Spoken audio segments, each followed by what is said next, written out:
नमस्कार, स्वागत है आप सभी का सक्सेस स्टेप्स के इस यूट्यूब चैनल में।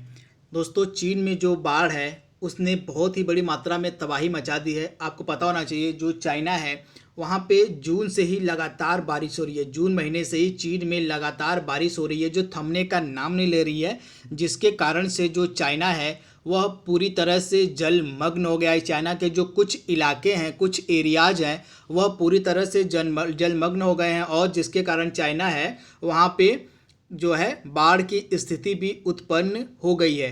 तथा यह माना जा रहा है कि पिछले 6 दशकों में, आप यहाँ देखिएगा, पिछले 6 दशकों में ऐसी जो बरसात है वह चाइना में नहीं देखी गई थी। तथा इस बार जो चाइना में बारिश हो रही है उसने चीन में बहुत ही भयंकर स्थिति पैदा कर दी है। तो इसी टॉपिक के बारे में हम डिस्कस करेंगे कि चाइना में बाढ़ आने का जो मेन कारण है वह क्या है। तो चलिए वीडियो को स्टार्ट करते हैं।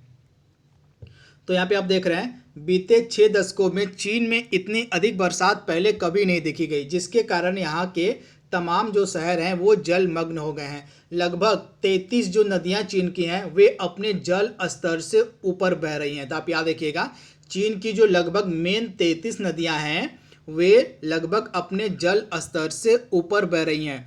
तथा मौसम विभाग का कहना है कि जो बरसात चीन में चल रही है फिलहाल अभी वह रुकेगी नहीं, और जो बाढ़ की स्थिति है चीन में वह अभी और भयंकर हो सकती है। तो इसे भी आप ध्यान दीजिएगा। लगभग जो 33 नदियाँ चीन में हैं वह अपने स्तर से ऊपर चल रही हैं। यहाँ पे आप देख रहे हैं 433 नदियाँ लगभग जो चीन में हैं, और जो झीलें हैं वहाँ की रेड लाइन के ऊपर हैं। इसे भी ये बताया गया है, जो मौसम विभाग वहाँ का है उसने बताया है कि लगभग 433 जो नदियाँ हैं चीन की और जो वहाँ की प्रमुख झीलें हैं वो रेड लाइन से ऊपर चल रही हैं। यहाँ पे देख रहे हैं, चीन का जो जल विभाग है उसका कहना है कि चीन में लगभग 433 नदियाँ और बड़ी झीलें, फिलहाल इन सभी के जो जल स्तर हैं वह रेड लाइन यानी कि चेतावनी स्तर से ऊपर जा चुके हैं।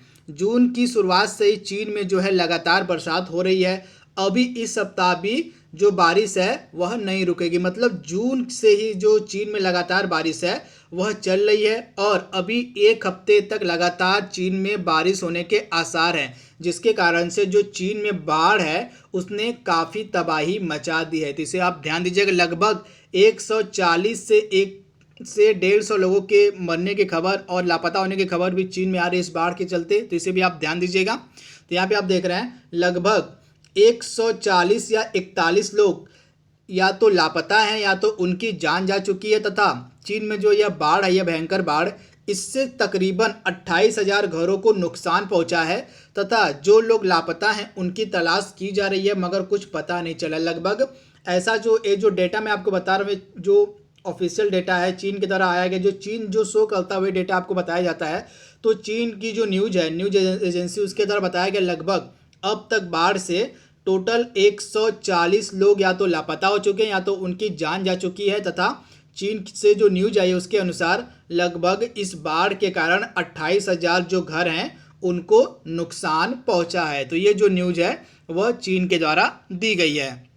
यहाँ पे देख रहे हैं, जून से ही चीन में लगातार बारिश हो रही है, तो जिसके कारण जो है यह सभी हालात पैदा हुए हैं। चीन की जो प्रमुख नदी है यांगत्से नदी बाढ़ की मेन कारण मानी जा रही है। मतलब अधिक बरसात की वजह से चीन की जो सबसे लंबी नदी और सबसे प्रमुख नदी है यांगत्से नदी, उसमें बाढ़ आ गई है। तथा इस बाढ़ का जो मेन कारण है, जो यांगत्से नदी का जल स्तर है वह काफ़ी बढ़ गया है। यहाँ पे आप देख रहे हैं 1961 के बाद चीन में बरसात का यह रिकॉर्ड देखा जा रहा है। इस रिकॉर्ड के अनुसार 1961 के बाद अब तक ऐसी बरसात पहले नहीं देखी गई थी।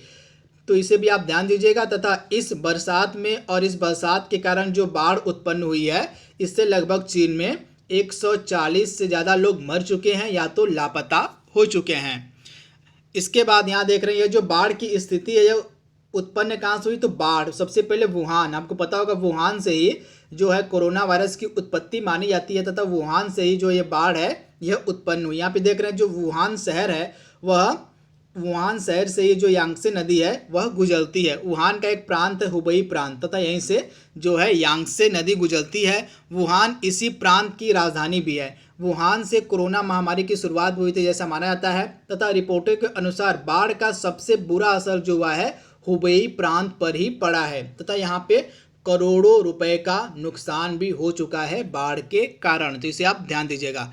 यहाँ पे आप देख रहे हैं यांगसे जो नदी है जो मेन कारण मानी जा रही है बाढ़ का, यह एशिया चीन की ही नहीं बल्कि एशिया की भी सबसे लंबी नदी है। तो आप ध्यान दीजिएगा, जो यांगसे नदी है जो बाढ़ का मेन कारण मानी जा रही है, यह चीन की ही नहीं बल्कि पूरे एशिया की सबसे लंबी नदी है। तथा इस नदी को मतलब इसके अलावा चीन की जो पीली नदी है, उसके बाद जुइयांग और ताइहू झील है, उसमें भी जो पानी है वह अपने लेवल से काफ़ी ऊपर बह रहा है। तो इसे भी आप ध्यान दीजिएगा। तथा ये सभी जो नदियां हैं, मान लीजिए यांगसे नदी और पीली नदी, ये सभी नदियां जिन जिन इलाकों के आसपास से गुजरी हैं, उन सभी इलाकों में काफ़ी भयंकर बाढ़ देखी जा रही है। तथा यह जो बाढ़ की स्थिति है इसने काफ़ी भयावह रूप ले लिया है चीन में।